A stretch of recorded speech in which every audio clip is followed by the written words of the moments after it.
Watch this video till end if you can't able to save $10,000. Don't think this is AI voice and AI-based information. I promise, watching this video till end is worth it. Most people don't fail at saving money because they're careless or lazy. They fail because the way saving is usually taught works directly against how the human brain operates. People don't quit all at once. They slowly lose momentum. A little frustration here, a missed transfer there, and eventually the goal fades into the background. A huge percentage of people who try to save a large amount never even make it halfway, not because of one big mistake, but because motivation leaks over time. The system depends too much on willpower, and willpower is unreliable. It disappears when you're tired, stressed, busy, or distracted. That's not a personal weakness. That's biology. The real issue is that saving money feels bad. Every time you move money into savings, your brain interprets it as a loss. Psychologists call this loss aversion. Losing money feels significantly more painful than gaining the same amount feels good. So when you save, even though you know it's smart, your brain reacts as if something is being taken from you. This is why traditional advice about cutting back and sacrificing almost never works long term. You're asking your brain to repeatedly accept pain in exchange for a future reward it barely registers as real. Eventually, it pushes back. This is also why relying on discipline is such a weak strategy. Discipline works when conditions are perfect. Real life rarely is. If saving requires you to manually decide every month, every week, or every day, you're setting yourself up to fail. The more decisions involved, the more chances there are to quit. The people who save successfully don't rely on motivation. They rely on structure. They remove the decision entirely. The most effective saving systems work because the money moves before you ever feel ownership of it. The moment income hits, a portion is quietly redirected. You don't see it. You don't touch it. You don't argue with yourself about it. Your future self takes a small cut before your present self gets involved. This changes everything, because once money feels like it's yours, giving it up hurts. But if you never experience it as spendable in the first place, there's no pain attached. Saving stops feeling like a punishment and starts feeling neutral. Imagine earning a normal middle-income salary. Not extreme, not impressive. With the right setup, you could save thousands per year without tracking every dollar or constantly cutting things out of your life. The key isn't earning more, it's never letting the money become emotionally available to spend. The system itself is simple. On payday, your income arrives. On that same day, it's automatically divided. One portion goes into a spending account that covers your real monthly expenses: rent, utilities, groceries, transportation, insurance. Not an idealized version of your life, but what you actually spend based on the last few months of data. The second portion goes into a separate savings account. No debit card, no casual access, no dipping into it for everyday spending. It exists for one purpose only: accumulation. At the end of each month, anything left over in your spending account is automatically transferred into savings as well. This leftover money becomes a bonus. Some months it's small, some months it surprises you. Over time, it compounds quietly. Once the money reaches savings, it can be directed toward an emergency fund, a high-interest savings account, or long-term investments. The specific destination matters less than the fact that the decision is made once, not over and over again. This works because it removes friction. You're not choosing to save repeatedly. You choose once during setup, and the system runs in the background. Saving becomes something that happens automatically instead of something you constantly think about. Now let's address the number that scares people away: $10,000. For most people, that number feels overwhelming. It feels distant and unrealistic, so they either shrink the goal until it no longer matters or avoid starting altogether. Both lead to the same outcome: nothing changes. But large numbers only feel intimidating when they're abstract. When you break them down, the fear disappears. $10,000 in a year is about $800 a month. That still sounds heavy, but broken down further, it's roughly $27 a day. Now the goal shifts from something massive to something manageable. $27 a day isn't a dramatic lifestyle change. It's a series of small trade-offs most people don't even notice. Cooking at home instead of ordering, making coffee instead of buying it, canceling subscriptions you barely use, choosing cheaper transportation options occasionally, skipping one expensive social habit each week. None of these choices ruin your life. They simply redirect money that was already leaving quietly. Two people can earn the same amount and live similar lives. One makes these small adjustments, the other doesn't. One ends the year with real savings, the other wonders why they're still stuck. The difference isn't income or intelligence. It's how intentionally money is allowed to flow. Once saving stops feeling like constant sacrifice and starts feeling automatic, everything changes. You're no longer fighting yourself. You're working with how your brain actually functions. And that's the foundation that makes every other strategy possible. Most people think their problem is income. They believe that once they earn more, everything will fall into place. Saving will get easier. Stress will disappear. Freedom will follow. But that's not what actually happens. In reality, most people who get raises don't become more financially secure. They just become more financially busy. More subscriptions, more expensive habits, more expectations, more pressure. The extra money doesn't buy freedom. It buys a more expensive version of the same trap. There's a simple reason for this, and it has nothing to do with math. It has to do with ego. Ego is the invisible force behind a shocking amount of spending. Not survival spending, not joy spending, ego spending. Money spent to signal success, status, or progress to other people. A better phone, not because the old one stopped working, but because someone else upgraded.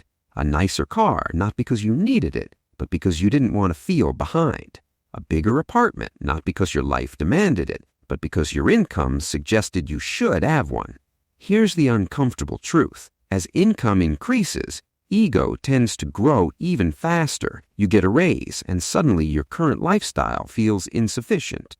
You get promoted, and now the things that once felt like luxuries feel like minimum requirements. This is why so many people earning good money still feel broke. Their lifestyle keeps expanding to meet their ego, not their needs. This is called lifestyle inflation, and it's one of the biggest reasons people never save meaningfully. Every new dollar is already mentally spent before it even arrives. The raise doesn't go toward freedom. It goes toward maintaining an image. The fastest way to increase your savings rate usually isn't earning more. It's wanting less approval.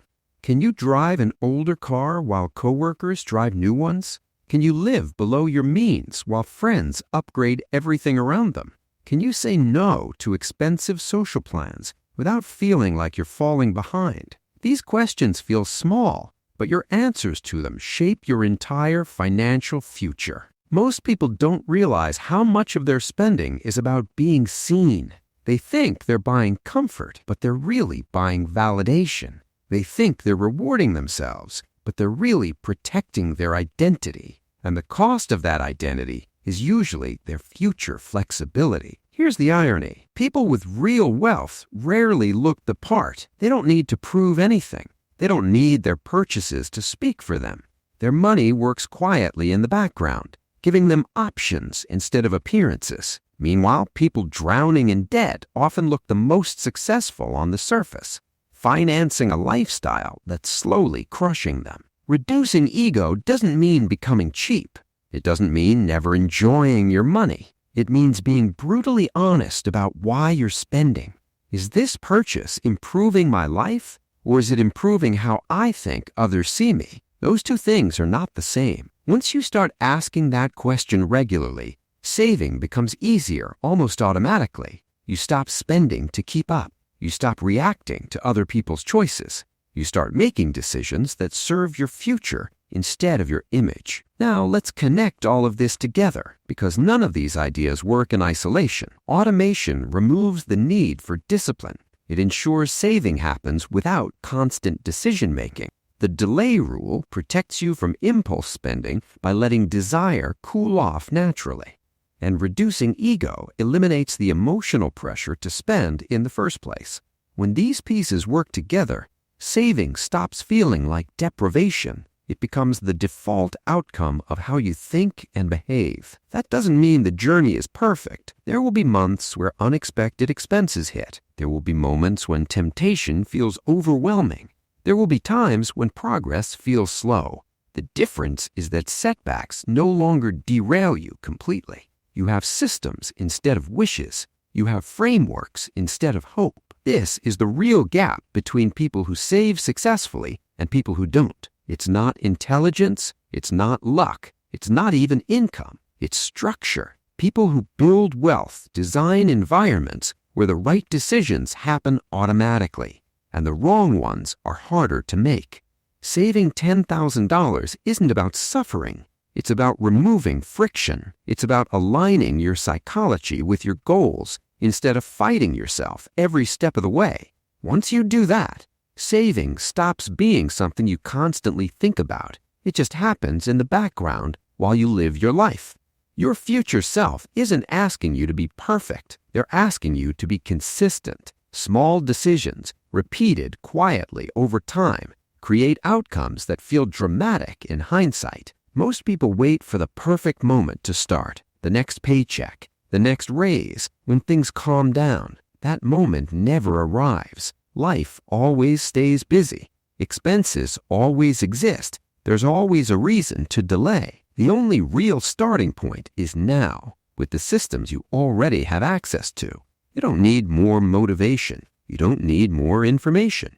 You need fewer decisions and better defaults. Automate the saving, delay the spending, think in future value, let go of ego. Build a system that works even when you're tired, distracted, or stressed. That's how ordinary people end up with extraordinary financial stability. Not overnight, not through hacks, but through alignment between how money works and how the human brain actually behaves. And once that alignment clicks, saving $10,000 stops feeling impossible. It becomes inevitable. Most people spend their entire lives waiting for the right moment to start saving. They tell themselves they'll begin after the next paycheck, after the next raise, after things calm down. But life never actually calms down. There's always another expense, another obligation, another reason to delay. And while they're waiting, months turn into years and nothing changes. The truth is, there is no perfect moment. There is only the system you build and whether or not it runs without you. Saving fails when it depends on motivation. Motivation fades. Saving works when it depends on structure. Structure doesn't care how you feel. When your savings are automated, you don't need discipline. When spending is delayed, impulses lose their power. When you think in future value, prices stop being just numbers. When ego is reduced, the pressure to keep up disappears. None of these ideas are complicated. They're just aligned with how human behavior actually works. This is why some people quietly build financial stability, while others stay stuck despite earning good money. The difference isn't intelligence or luck. It's that one group removes friction and the other fights it every day. Saving $10,000 isn't about cutting your life down to nothing. It's about making small, repeatable decisions that don't rely on constant effort. It's about designing your environment so the right thing happens automatically and the wrong thing requires extra steps. Your future doesn't change because of one big decision. It changes because of hundreds of small ones that compound quietly. Most of them aren't dramatic. They don't feel heroic. They feel boring in the moment. But in hindsight, they're the reason everything turned out differently. Your future self isn't asking you to be perfect. They're asking you to stop postponing, to stop waiting for conditions that will never be ideal, to start with what you already have and let time do the rest. If you found this video even a little helpful, make sure to subscribe to the channel.